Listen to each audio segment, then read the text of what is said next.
Good afternoon, everybody. Uh, uh, I'm very delighted to be among the speakers this afternoon, and I'm going to talk about the skill development, and I will go to share the experience of Rwanda.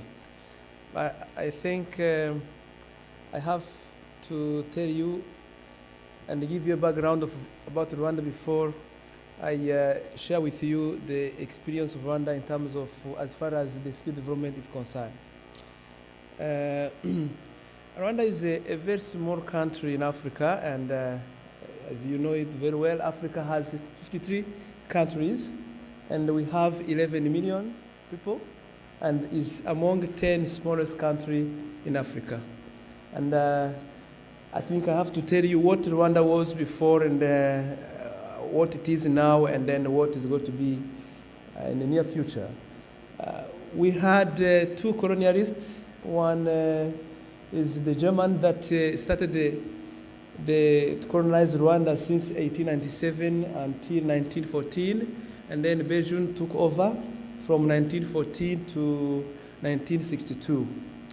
And after 1994, in 1962, Rwanda had independence July 1st, 1962, and from that time we had two regimes from 1962 to 1973, and from 1973 to 1994. And 1994, Rwanda experienced a very hard moment in our history. We had the genocide where we lost more than 1 million people.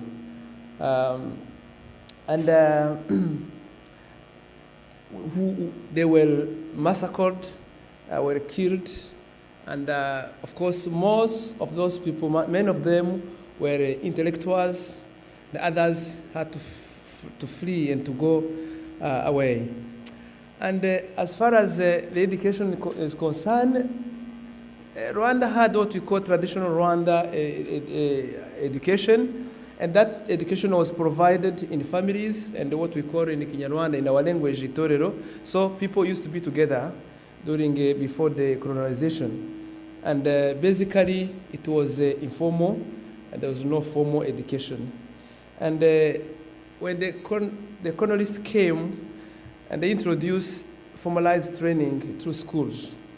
But much of those schools were only offered general education that sought to train support staff for the colonial administration. And of course, as I told you, the issue of genocide took place in 1994. And things changed after 1994. I have to say this one. When we talk about the skill development and the economic growth of the country, I think we can always think about good leadership. And where we come from and where we are now is because of this good governance and good leadership. And I think I should really thank the government of Rwanda for what it has done since 1994 to 2013 now. And as you well know, education and training are the good investment for the individuals, good investment for employers, and a good investment for the economy. As my predecessor has said, when we talk about employability and employability, what people do is try their best to make sure that the curriculum that students have to go through are aligned with the demands of the market. And that's what Rwanda is doing now. And since I don't have much time, I'm trying to go very, very fast. And after 1994, as I said, before that time, we had only few schools. It was after 1994 that school came in. I remember that from 1962 until 1994, only 2,000 students graduated in almost 30 years. Only 2,000. But after 1994, when the new president came in, he established the good governance and he allow the private sector to come in and compete. There was now establishment of new private sectors, industries, schools and institutions. Among these institutions, we have Kigali Independent University. That's where I am the Vice Chancellor or Director. And since this school was established in 2006, as just 1996 after genocide, 2 years after genocide, until 2011, we graduated 14,745. You can imagine the whole country from 1962 to 1994 with only 2,000 students, but from 1962 to 2011, 14,745 students for only one institution like that. We have 32 institutions. So you can imagine, we have so many graduates because the leadership that came in after genocide understood that there is no economic growth without education, without training. And I'm very happy to share with you the founder of this institution by the name of Professor Rwigamba Barinda, the founder of the Kigali Independent University. And in order for Rwanda to move from the status we are now, because I'm going to share with you where we are in terms of education and also the economic development of this country and also our skill development, how we are designing this one. Rwanda has put in place what we call WDA. That is a Workforce Development Authority, which is to deal with it has 3 things: IPRC and what we call TSS and what we call VTC. Now, IPRS is what we call Integrated Polytechnic Regional Centers. And this, we have them in 5 provinces we have in Rwanda. Those are the training, those are the schools that gives the hands-on skills to students, because we know that without these skills that the industry, that employers need, then the economic development cannot take place. And we have those also TSS, which is the Technical Secondary School, and we have what we call VTC, Vocational Training Centers. And the key mandate for this WDA, what is the Workforce Development Authority, established by the Ministry of Education, has a lot of mandates. One of them is TVET policy and strategy, to put in place the policy and strategy to identify the needs of the market, to develop curriculum, also to provide training of trainers, and also infrastructure planning and development, and accreditation and quality assurance. I think most of these things have been said by my predecessors, and also assessment and certification. And TVET also public awareness, because most of people in my country, some of them, people believe that the only education is going through primary, secondary, and tertiary in universities. But those technical schools, people think that only those who have failed this in their secondary are the only one who can go into those technical schools. But what we are doing in Rwanda is to create a kind of awareness that those things are needed, so that we can also, they can compete in this world where we all experience technical change, we experience high competitiveness, also experience this market liberalization.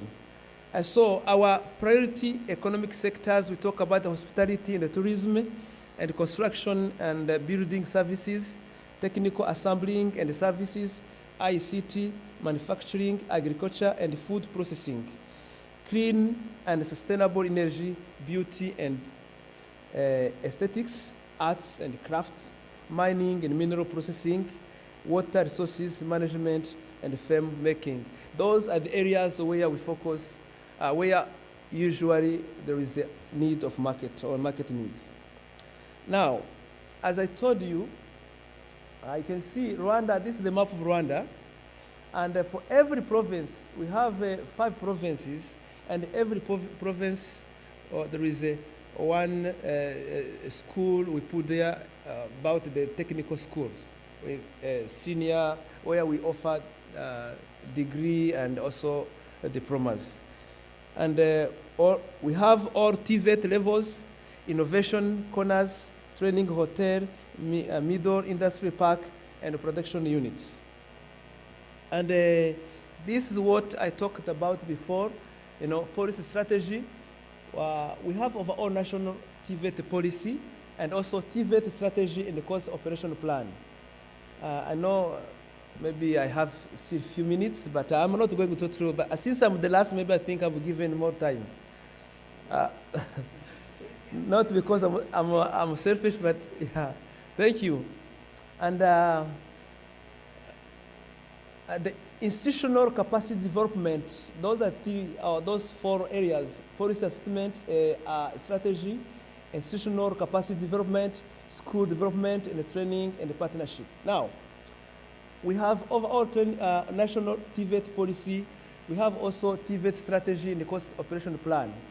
We have also developed the standard management system, and also we have already put in place, the government of Rwanda has already put in place what we call the technical Rwanda TVET qualification framework, and also accreditation and the quality assurance. Curriculum development have been also done, and also training of trainers and the school management. I think all of those things is what we have been doing. As I told you, the reason why I gave you the background of Rwanda is to tell you, to show you where we come from, where we are, and now where we are heading to. And the key achievement that Rwanda has made so far in terms of this workforce development authority that has been established by the country, those, as you read them, TVET policy and RTQF, TOT strategy, industrial attachment program, and business incubation. So the Rwanda is now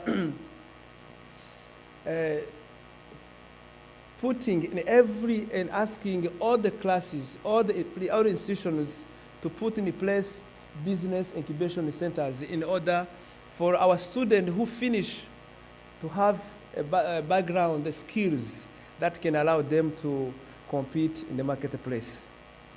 And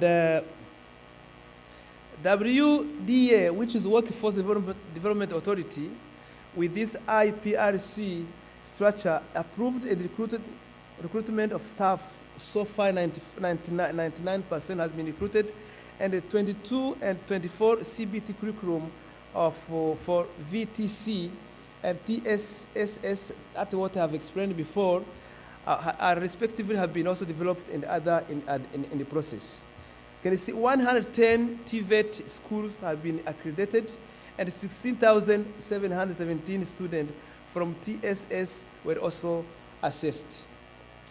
And the government of Rwanda also has put a lot of money in these schools so that we can also recruit more students and also help them to earn this knowledge and also impart them that knowledge.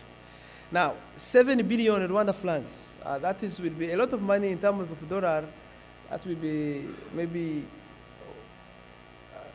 it's a lot of thousands of millions that the government of Rwanda have put among the budget that the government of Rwanda has put in place to construct and upgrade TVET. That is the technical and the vocational education and the training school.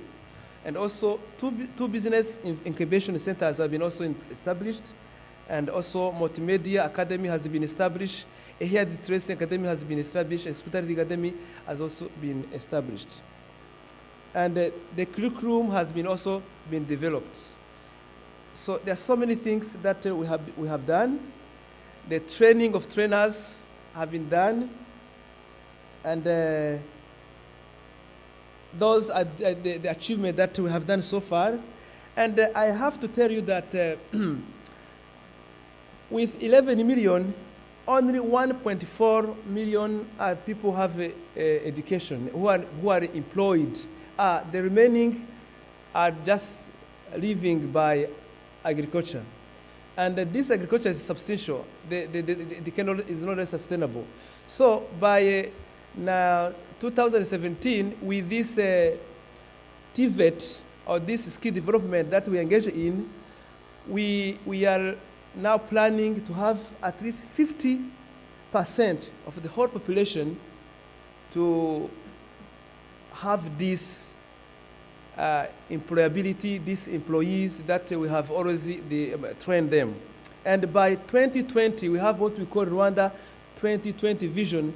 By 2020, Rwanda will become what we call middle income country. So, and this will be achieved through this skill development. So I think since we don't have much time, and I was very happy to share this one with you, that with this world we are living, skill is very important, education is very important, but we have to do our best to align what we are teaching with the demands of the market. I thank you very much.